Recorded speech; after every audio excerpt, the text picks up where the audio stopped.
जय हिंद दोस्तों, मेरा मेडिकल हो चुका है और क्या रहा रिजल्ट उसको मैं बताता हूँ। वैसे मैं पास हूँ और ये कोई पहली बार मेरा मेडिकल नहीं था। मेरा इससे पहले यूपी पुलिस कांस्टेबल में भी मेडिकल हो चुका है और इस बार एसआई में भी हो चुका है। तो मैं आपको बताऊँगा कि ये यूपी पुलिस का मेडिकल कैसे होता है और आपको पहले से क्या तैयारी करनी चाहिए और क्या सावधानियाँ बरतनी चाहिए। और जो बच्चों का आगे यूपी कांस्टेबल का मेडिकल लगा है वो लोग ये वीडियो अवश्य देखें, क्योंकि आपका मेडिकल जल्द ही 2 महीने में हो जाएगा। तो क्या है कि जो मेरा कांस्टेबल का मेडिकल हुआ था और जो अभी एसआई का मेडिकल हुआ, इसमें कुछ ज़्यादा खास डिफरेंस होता नहीं है। बस इतना है कि कांस्टेबल का जो मेडिकल होता है वो अपने ज़िला स्तर पे होता है, अपने ही ज़िला पे होता है, और जो एसआई का मेडिकल होता है वो मंडल स्तर पे होता है। तो आपके मंडल का जहाँ पे मुख्यालय या डीआईजी ऑफिस होगा वहीं पे आपका मेडिकल होगा। और कुछ थोड़ी बहुत और भी अंतर थे, जैसे पिछली बार हमारे 3 डॉक्टर थे, इस बार 4 डॉक्टर हो गए। एक हड्डी वाले डॉक्टर एक्स्ट्रा आ गए, पिछली बार नहीं थे। और नोडल अधिकारी भी देखा जाए तो कांस्टेबल में सीओ स्तर का अधिकारी था और यहाँ पे एडिशनल एसपी स्तर का अधिकारी था। तो अब आगे बात करते हैं कि आपको पहले से क्या तैयारी करनी चाहिए। तो सबसे ज़रूरी तो है आप अपने डॉक्यूमेंट्स तैयार कर लें। डॉक्यूमेंट्स में क्या है कि जो आपके डॉक्यूमेंट वेरिफिकेशन यानी डीबी में जो आपके मेडिकल डॉक्यूमेंट लगे थे वो सारे डॉक्यूमेंट आपको पुनः लगेंगे।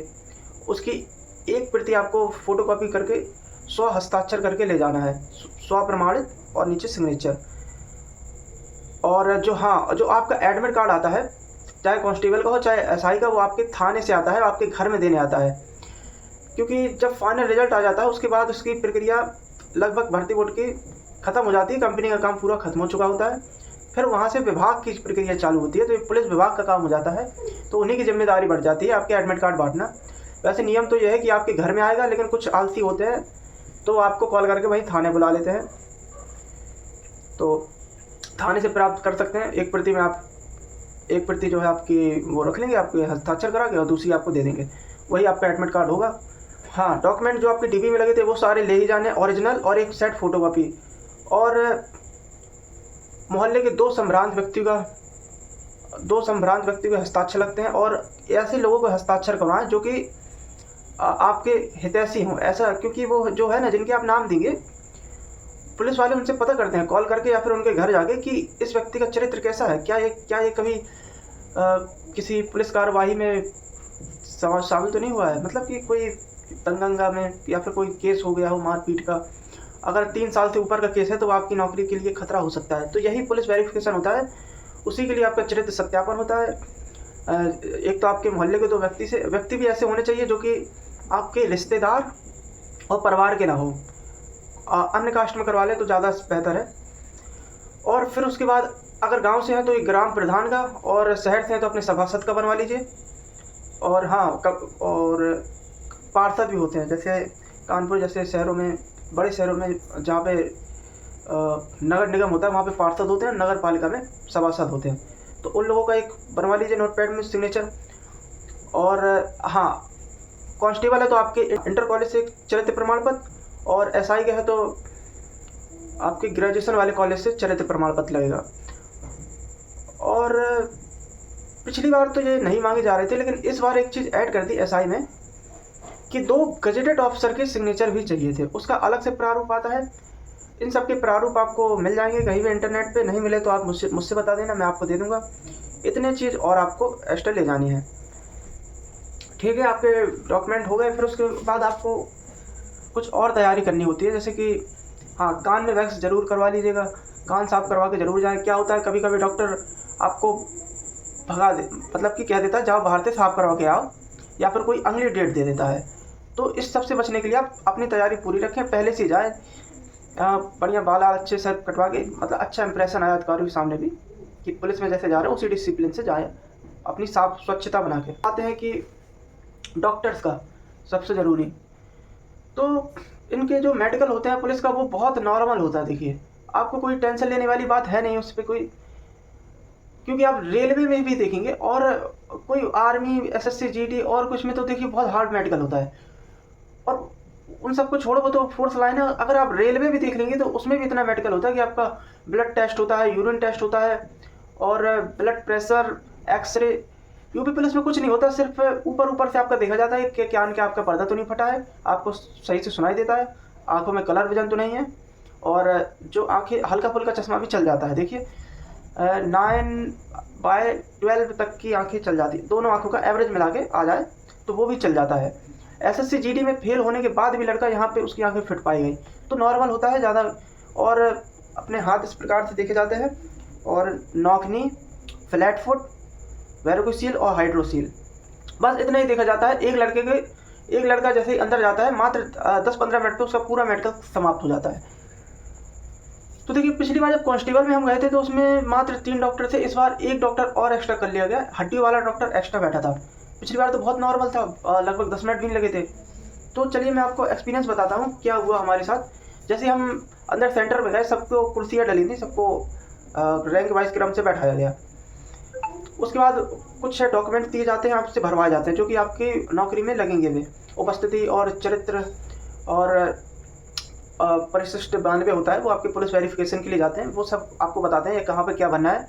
और हाँ, डॉक्यूमेंट में एक चीज़ मैं बताना भूल गया, फ़ोटो अवश्य ले जाएं। उसमें 10 फ़ोटो मांगते हैं, लेकिन 15-20 फ़ोटो आप अवश्य ले जाएं, क्योंकि कुछ तो आप वहाँ चिपका देंगे और 10 फ़ोटो वो लोग जमा कर लेते हैं। क्योंकि वे लोग, जब आप नौकरी में लग रहे हैं तो आपका सारा रिकॉर्ड जमा हुआ है, तो उसमें 10 फ़ोटो आपकी जगह जगह चिपकाए जाएंगे, तो 10 फ़ोटो तो वो वैसे ही जमा कर लेते हैं। पिछली बार क्या हुआ था, कांस्टेबल 10 लिखी थी तो मैं गिन के 10 ले गया था, तो मुझे दिक्कत आ गई थी। उन्होंने कहा था मंगाओ, जैसे भी मंगाओ।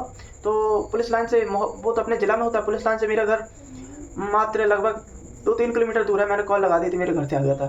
परंतु इस बार ऐसा कुछ सीन हो जाता तो मोहब्बत से बांधा तक वो आ ही नहीं पाता, मुझे अगली डेट कोई दी जाती, फिर मुझे फिर से भाग दौड़ करनी पड़ती। तो थोड़ा कुछ ज़्यादा ही ले जाएं, फ़ोटो कॉपी भी आप एक आध एक्स्ट्रा ही करवा के ले जाएं, क्या पता आपके मंडल या फिर आपके ज़िला में कुछ अलग सिस्टम चले, क्योंकि पुलिस का काम है, अपने मंडल पे कुछ अलग व्यवस्था भी बना सकते हैं।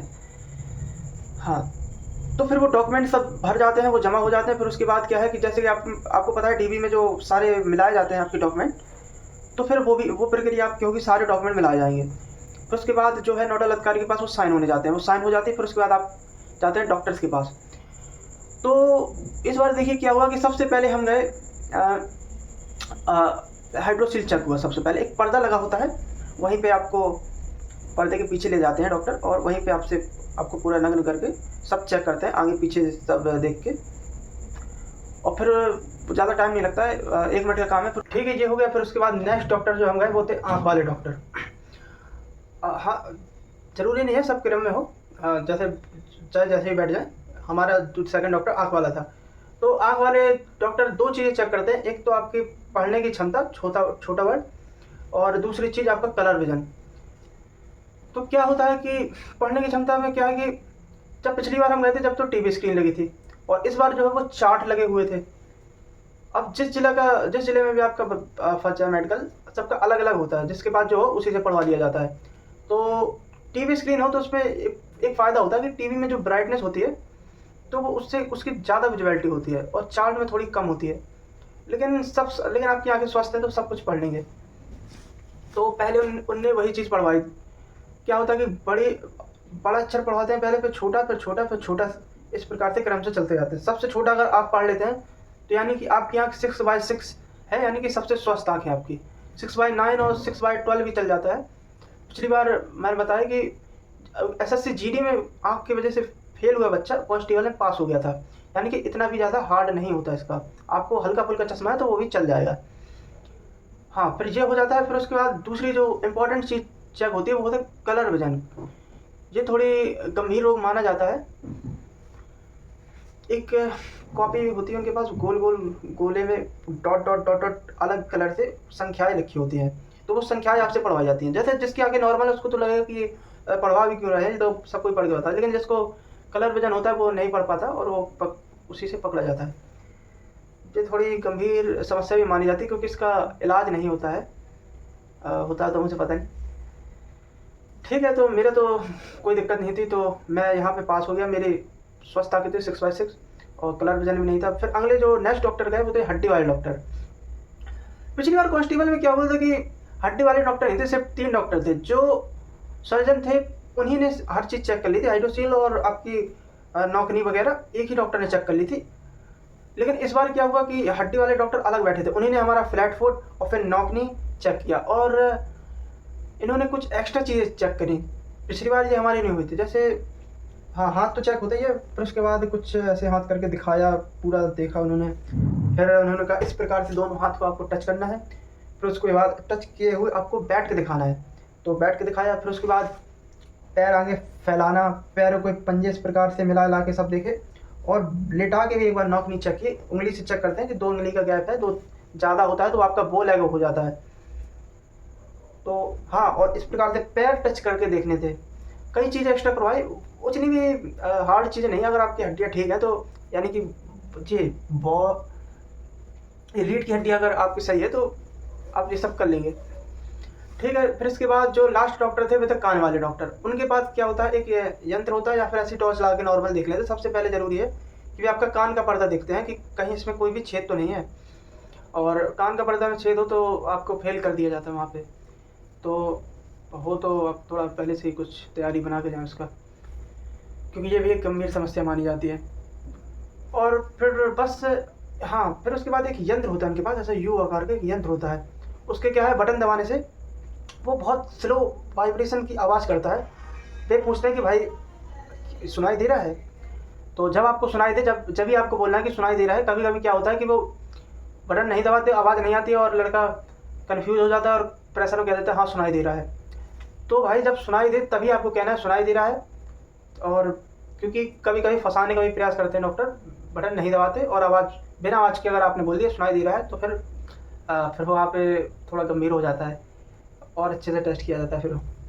और हाँ, जैसे ही आप कान वाले डॉक्टर के पास जाएंगे ना तो देखना आपसे वो कुछ सवाल पूछेंगे अपने धीरे धीरे आवाज़ से कि हाँ क्या नाम है आपका, पिताजी का नाम क्या है, कहाँ रहते हैं, इस प्रकार के सवाल पूछेंगे।